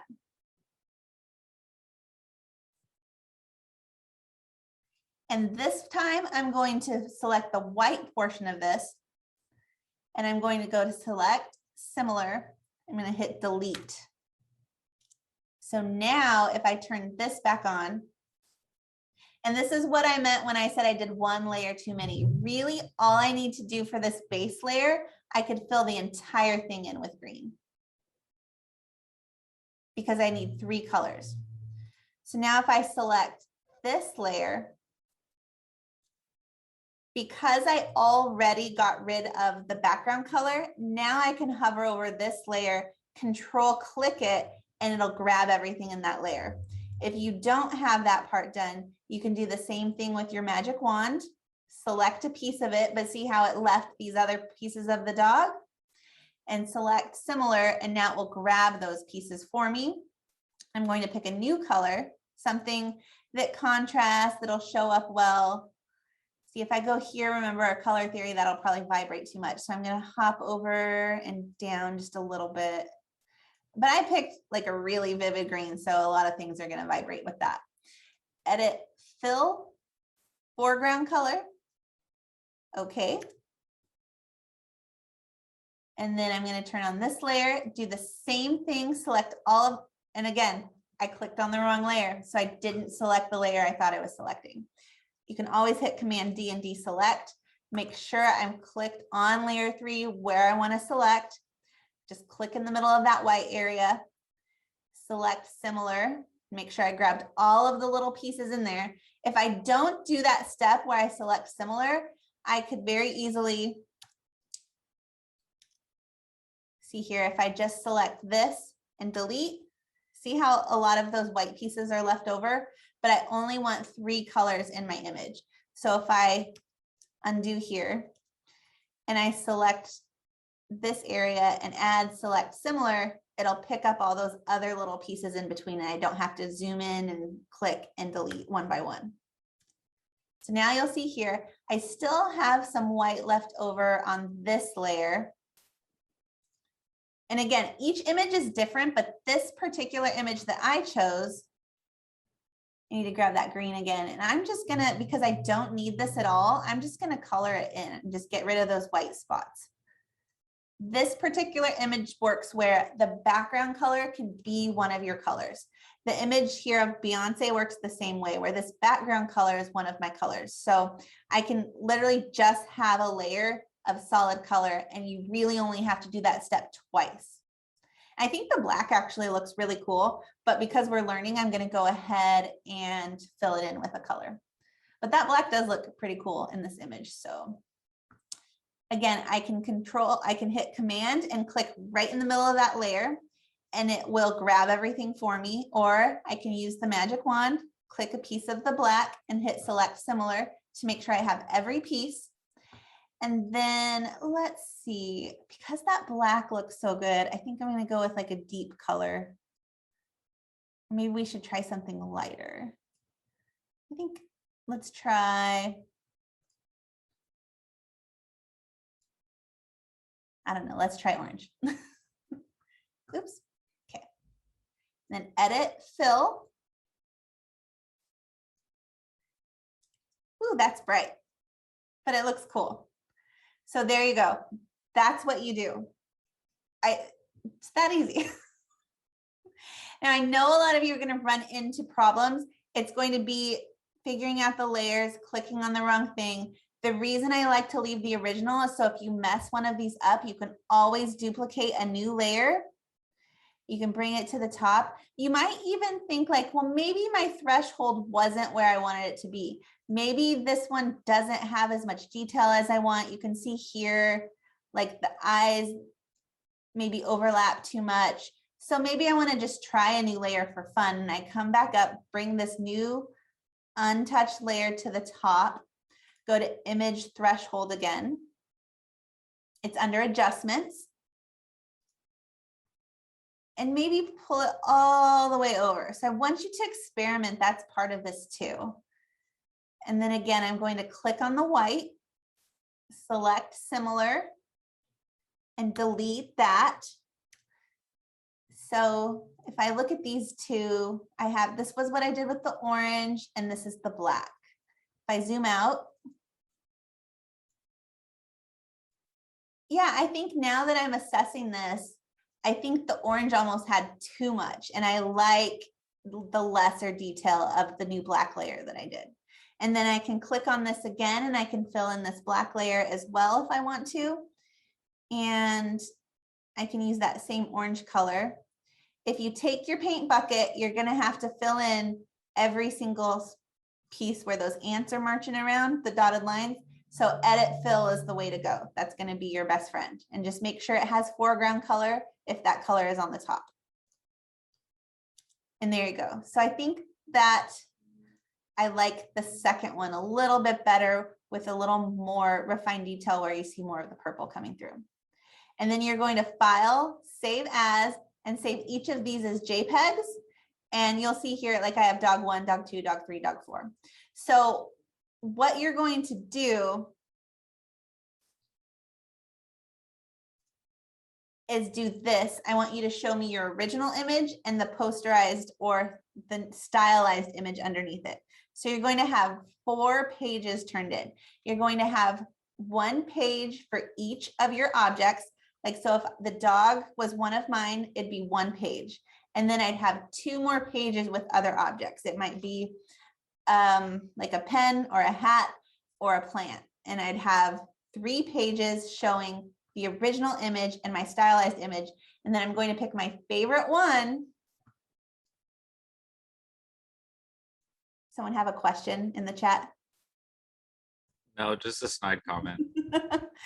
Does this seem really overwhelming? No, I think 4 pages each is not it's not complicated. It's not a difficult concept to grab. I think it's just the repetitiveness of it, and it's doing doing 4 pages of kind of the same. I mean, exactly what you just did. It doesn't seem that bad.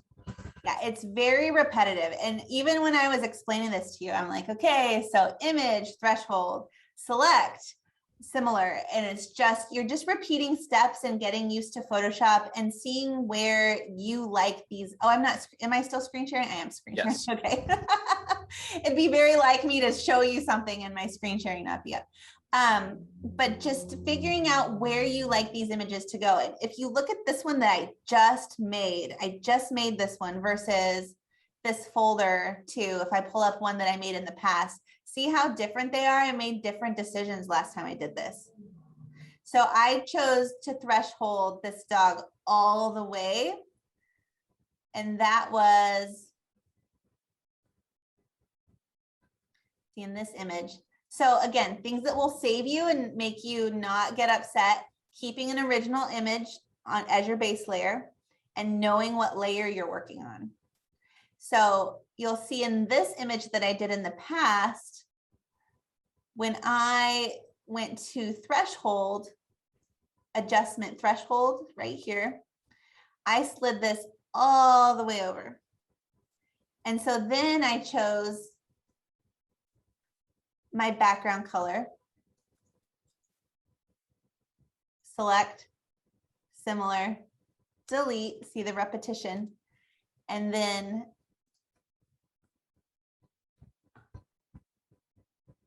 edit, fill, foreground color. That is where I made my color decisions. And then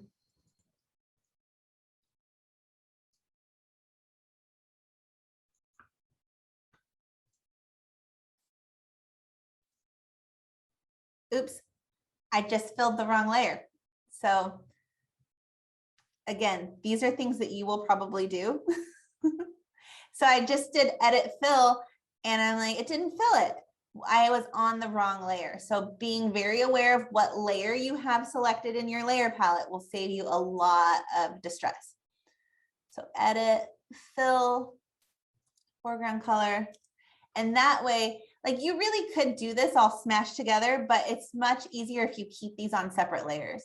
So this is more of the decision I made that last time I tried to make it, where I kept all of this in here.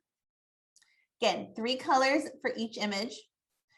And you can decide where you like this and want it to go.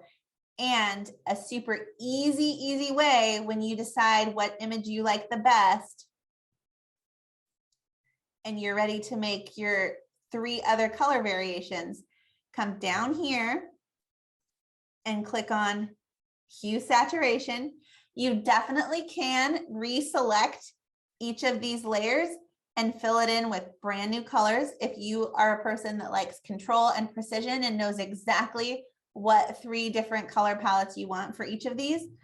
But a super easy way to do it is to get that hue saturation and just slide this up and down and pick 3 that you like wherever it lands.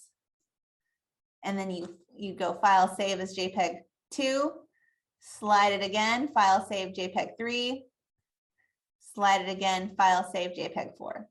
So that's super easy. And it's also a really fun way to see some color variations that you may not have picked. Like I think this one looks really cool. So that's all you're doing. Lots of repetition.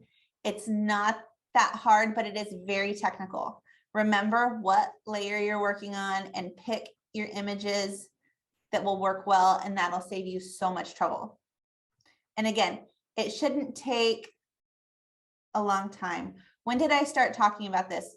Close to 7 o'clock. So it's like 20 minutes, and I was very slow and repetitive when I was doing it. So you should be able to follow along and do the exact steps once you have your image as I'm doing it. Any questions?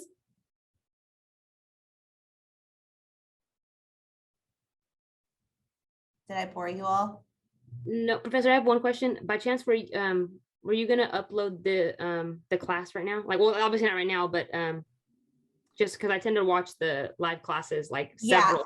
Yeah, and I will say that this example that I was just doing will probably be more succinct because I know in the video that I currently have for this, I show you 2 different ways, but this is the easiest, most precise way to do it. So yeah, I will definitely have this uploaded. I will try to do it tomorrow. I have a 10 o'clock photo shoot in Tehachapi that I have to do. So if this doesn't upload, the files take a long time. I'll definitely get it up Monday. And again, this shouldn't take you a long time to do.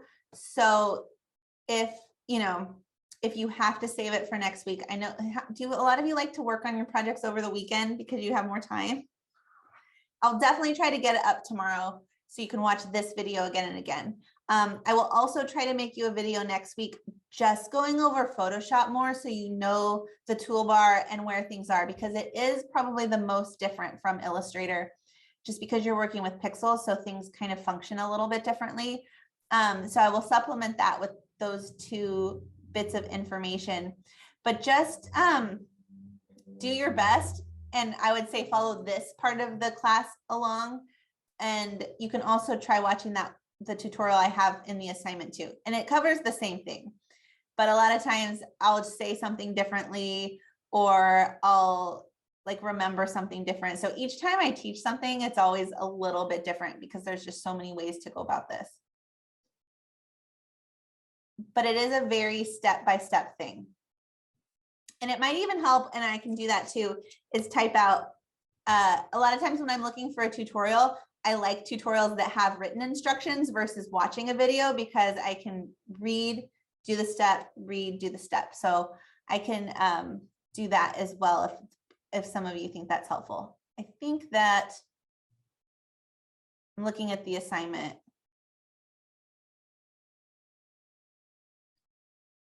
The assignment sort of has step-by-step instructions, but it's not as detailed as what I was doing in the video. But this is a really fun thing to know how to do. And I promise you, do it for somebody who's not artistic or doesn't know how to do any kind of design. And they'll be like, wow, you just made my dog into pop art and I love it. And this is so cool. And there is a more important lesson here that we will learn about next week as we jump into simplification. All right. So I will be around if you have specific questions, or if you think already you're thinking this is going to be really hard and you want to stay here and do it together if you've had time to search for an image. Otherwise, you are free to go, and I'm proud of all of the work you've done this past week and your posters, and we will be back next week. I think I'm going to hang out for a bit. Okay.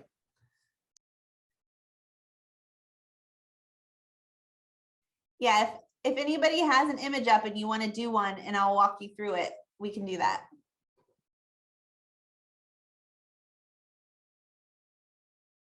Brianna, you're muted. Were you trying to? I can ask a question. I was just gonna wait. Oh yeah. Just about the assignment that's due this upcoming. It says to, when you say choose like 3 different, like an animal, a person, because you have the dog only in 4 squares. So are we doing 1 square with 4 different objects? So you'll do 4 pages total. Oh, I was going to show you in InDesign and I forgot.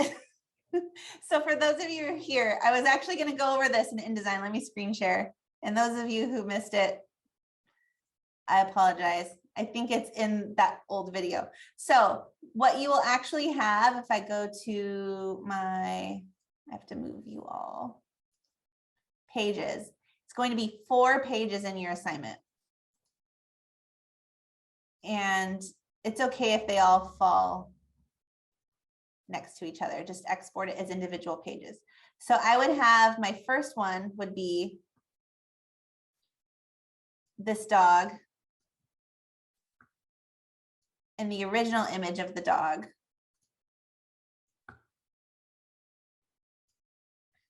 And then I would have my next thing. Do I have Beyonce in here still?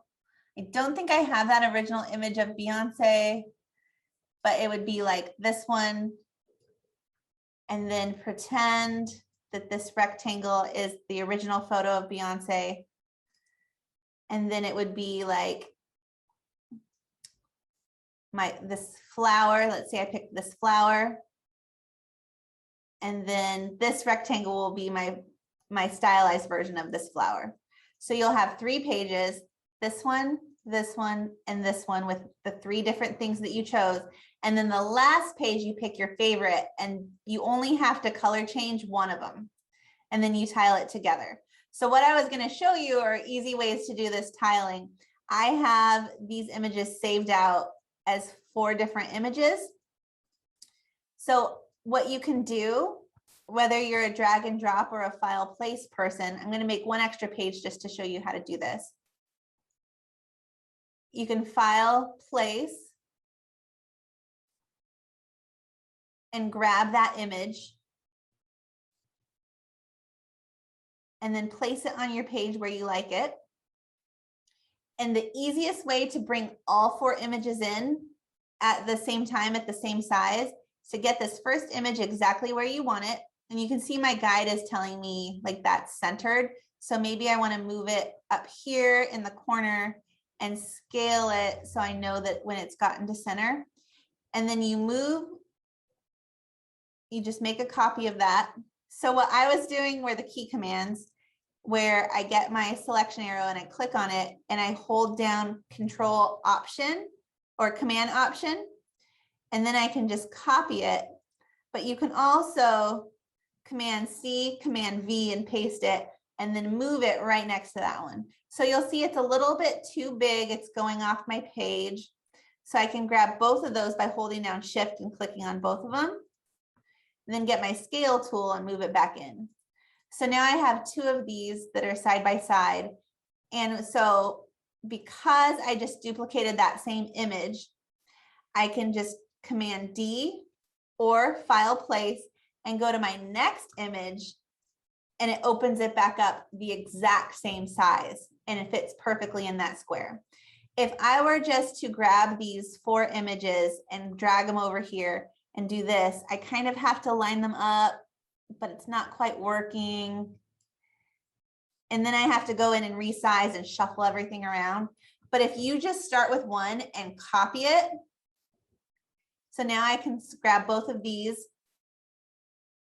and then Command Option, click and drag, and I'm holding Shift too so they stay aligned. And I just duplicate these. Then when I hit Command D or File Place, they just pop in perfectly in that same size. So if I were also to do something like, say I use the frame tool and I made 4 frames, 4 squared frames.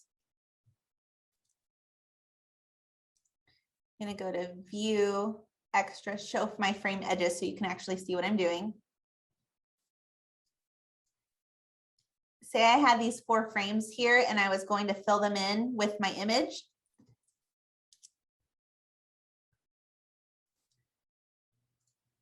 See how the first one I pick pops in way too big. So now I have to go in, get my direct selection arrow, scale, and adjust it and move it around and get it all sized in. And if I did the same technique for all 4, I would have to do this every single time. But once you have one where you like it,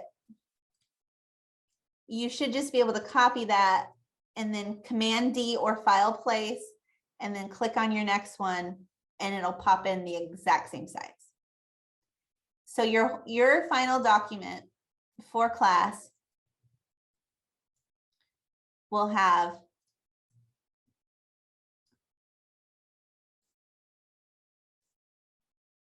your original image, your stylized image, your original image, your stylized image. And remember, pretend this is a photo of Beyonce.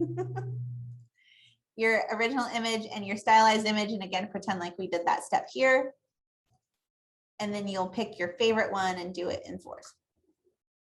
So that is all listed in the assignment, but I know if I don't cover all of those in detail when you're watching the videos, you'll forget those steps. So I'm glad you brought that up because I totally forgot that last step of telling you how to lay everything out. And I just have you do it multiple times because that repetition will help get it in your head. I get it now. Now I get it. I was like, oh, okay. So yeah, thank no, you. I didn't make that clear at all. So thank you for pointing that out. No problem. Have a good night, Professor. Thanks. You too.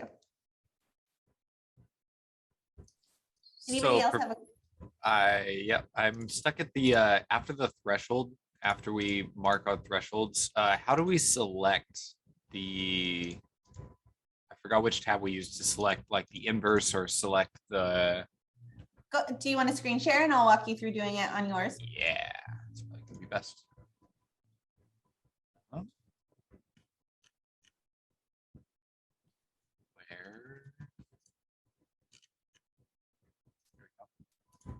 Okay, so I have the different layers. These guys, and then that's the original guy. So all I'm trying to do is select this layer and select the black part. But there was one thing where you said, or where you pulled up a screen that said select similar, and I wasn't Yes. able to find that. Okay, so first of all, you're on the layer above it. So go ahead and Uh-huh. click down to 3 and go ahead and hit Command D and just deselect. Okay. And get your wand. And just click on that, yeah, any part that's the bulk of it. So go up to select up at the top, and then similar is down. Oh, the magic So wand. now you'll make sure Okay. you have, yeah. And so now if you edit fill, it'll fill everything on that layer. We're looking for foreground Mhm. or okay. And you can also use background, like say you want to save that color and you move them to the back. Yeah. You can always do that too. Okay. So now if you hit Command D and deselect that. Yeah. Go to the next one above it. Do I have to make Turn sure it's on. visible? Yeah. And delete the white background part first, just to help you see it. And select do- similar. And then just delete. Yep, just hit delete. Okay. Dozo. This should be good. Yeah. Yeah. And then you could actually go right now to select inverse, or you can just reselect the black and hit select similar to color that in.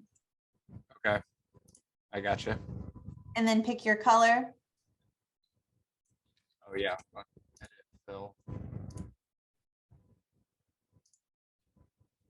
Okay. And then if you turn your orange layer back on, so you might want to see like, oh, where do you want that to go in terms of detail? You can play with the threshold a little bit, or you might just want to, you know, fill in that white and get a background color, and you might like it the way that it is. Yeah. Okay. All right. I see. But yeah, you know how to do it. That's exactly how you do it. Great. Thank you. You're welcome.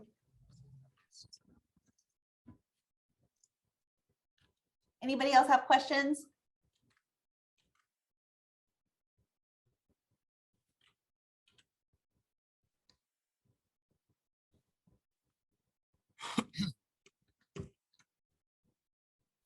No, I was just I think it's interesting to see the tutorials. Yeah.